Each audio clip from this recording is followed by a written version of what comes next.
Mannequin from 1987 was my VHS watch this week, but it's a little bit out of the ordinary for VHS watches, at least on this channel. This is a taped off TV version. I got a bunch of these from a hotel that changed ownership in my area. They sold a ton of these tapes on Facebook about a year ago, and I picked them up. This is the first time I've watched any of the movies on any of these tapes because they're just a bunch of 80s movies that I'm not particularly interested in, like really mainstream stuff. Like, for example, this tape has Top Gun on it. So while there's a bunch of stuff that I'm not interested in, I did finally decide to take the plunge and rewatch an old, I'm not going to say favorite, but a movie I've seen before and I remember kind of fondly, but don't remember anything from it. In the movie, Andrew McCarthy plays a character who cannot hold down an actual productive job because he's just too creative and artistic. So, for example, right in the beginning of the movie, he creates the titular mannequin, which is the most anatomically correct mannequin you'll ever see. And he ends up getting fired because it took him too long to make it, and he's supposed to just be working at a factory that just is pumping out these mannequins. There is a montage of him trying other jobs, but then he finally lands a job at a department store where his mannequin actually ends up. Of course, the twist and the gimmick of the movie is that the mannequin comes alive and is played by Kim Cattrall. And of course, he's the only one who can see her when she comes to life, and that's where the comedy comes from. I definitely got a lot of enjoyment out of this, but I wouldn't call it a comedy classic. I don't think it's one of the best movies of the 80s, but I did find all the characters to be likable, especially Kim Cattrall. She's very charming and cute as the mannequin come to life. And James Spader, of course, plays a villain in this movie, like so many of his roles, but this one in particular is very over the top. He's really chewing the scenery and going for broke with the kind of slapstick nature of his character, this slimy guy who's trying to climb the ranks of a competing department store by double crossing the owner of the other one. It's a very goofy plot, but all in all, it was just a fun old comedy to watch. If you haven't seen it in a while or you've never seen it, I do recommend it. Night of the Juggler from 1980 is a forgotten thriller that has gotten a release on Blu-ray recently, so more people have been able to check it out. It was funny timing on this one because I saw the video from the Cobwebs channel recommending this movie, and then the next day my friend Corey recommended it for our weekly buddy watch. And I was like, hey, did you see this on the Cobwebs channel? And he's like, no, I just saw it on Canopy and it looked cool. And I was like, all right, well, let's do it. This movie is a crazy, gritty New York thriller about a kidnapping gone wrong, where there's this character who wants to kidnap the daughter of some rich property developer, but he kidnaps the wrong girl. He accidentally kidnaps the daughter of James Brolin's character. James Brolin is a truck driver who's a former cop.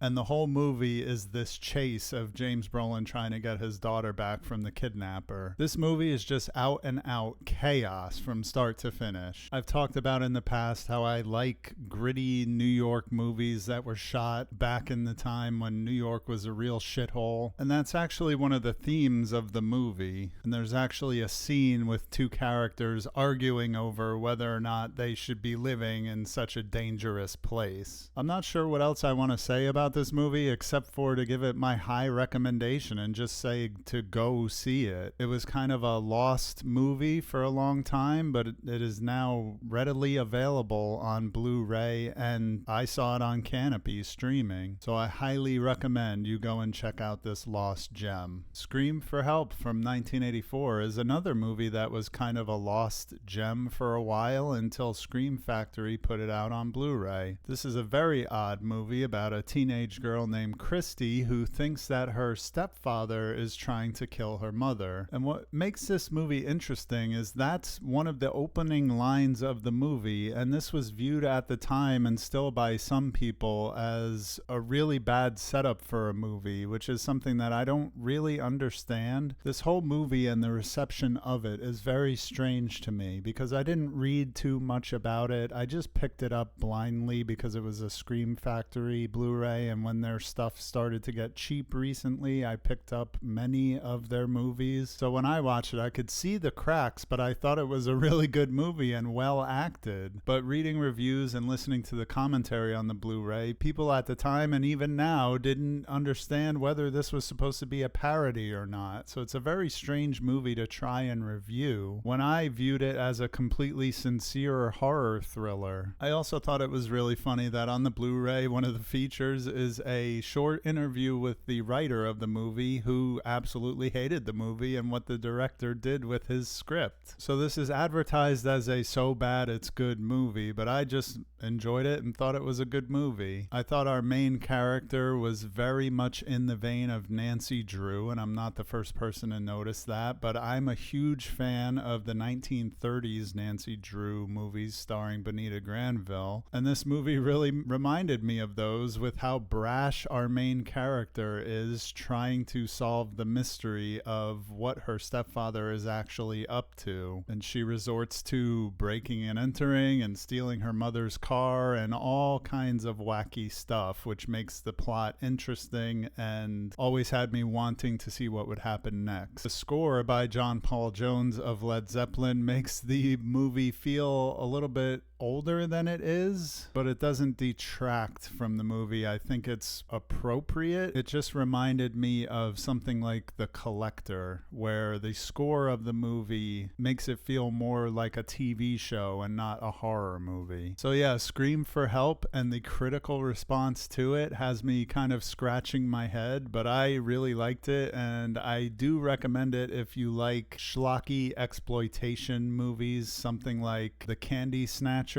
I think you'll enjoy this as well. Final Destination is a movie that was a proposed X-Files script that got turned into a movie screenplay about a group of characters who narrowly avoid a plane crash when a young man has a premonition of the crash and exits the plane before it takes off. This thwarting of Death's plan leads to a series of events where the characters who exited the plane end up getting killed anyway in very strange and Rube Goldberg-esque ways, which is kind of the gimmick and formula for this whole series, which I watched all 6 movies this week. Now, unlike other series that I've covered on this channel where I've looked at each individual movie, the Final Destination films are so formulaic that there's not too much interesting or unique stuff to talk about with each individual entry. While they do tweak what the quote-unquote rules are in each movie and try to add different elements and layers to the rules and the way the characters try to escape their fates, the formula of characters narrowly avoiding a disaster in the beginning of the movie and slowly getting picked off in these elaborate ways by death itself is present throughout each movie. What I will say about this series and my biggest takeaway from it is that it is awesome, and every single movie in this series is freaking amazing. My favorite is definitely the second one because I think it is just so hilariously of its time.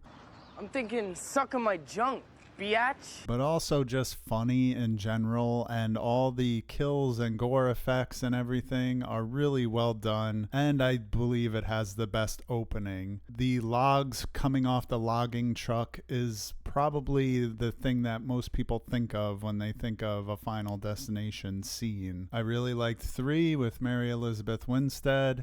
I even think 4, which is kind of the black sheep of the series, is a good movie and does some interesting things with the quote-unquote rules. It also has one of the better ending sequences in the whole series. It does rely a little bit too much on not great CGI, but I still thought it was pretty good. good. 5 is really cool. I like the cast. I like the idea that they put in where a character could kill somebody else to add that person's life to their lifespan. So that was a cool little wrinkle that added some character drama. And after the massive, crushing disappointment of watching I Know What You Did Last Summer 2025 for my previous video, I was over the moon with how good Final Destination Bloodlines was. I loved the character drama, the family relationships, and the way the characters interacted with each other, as well as the surprises in this movie. Because with Final Destination movies, it's all about expecting the unexpected, and they actually start to get into this territory where a character will survive all the Rube Goldberg-esque things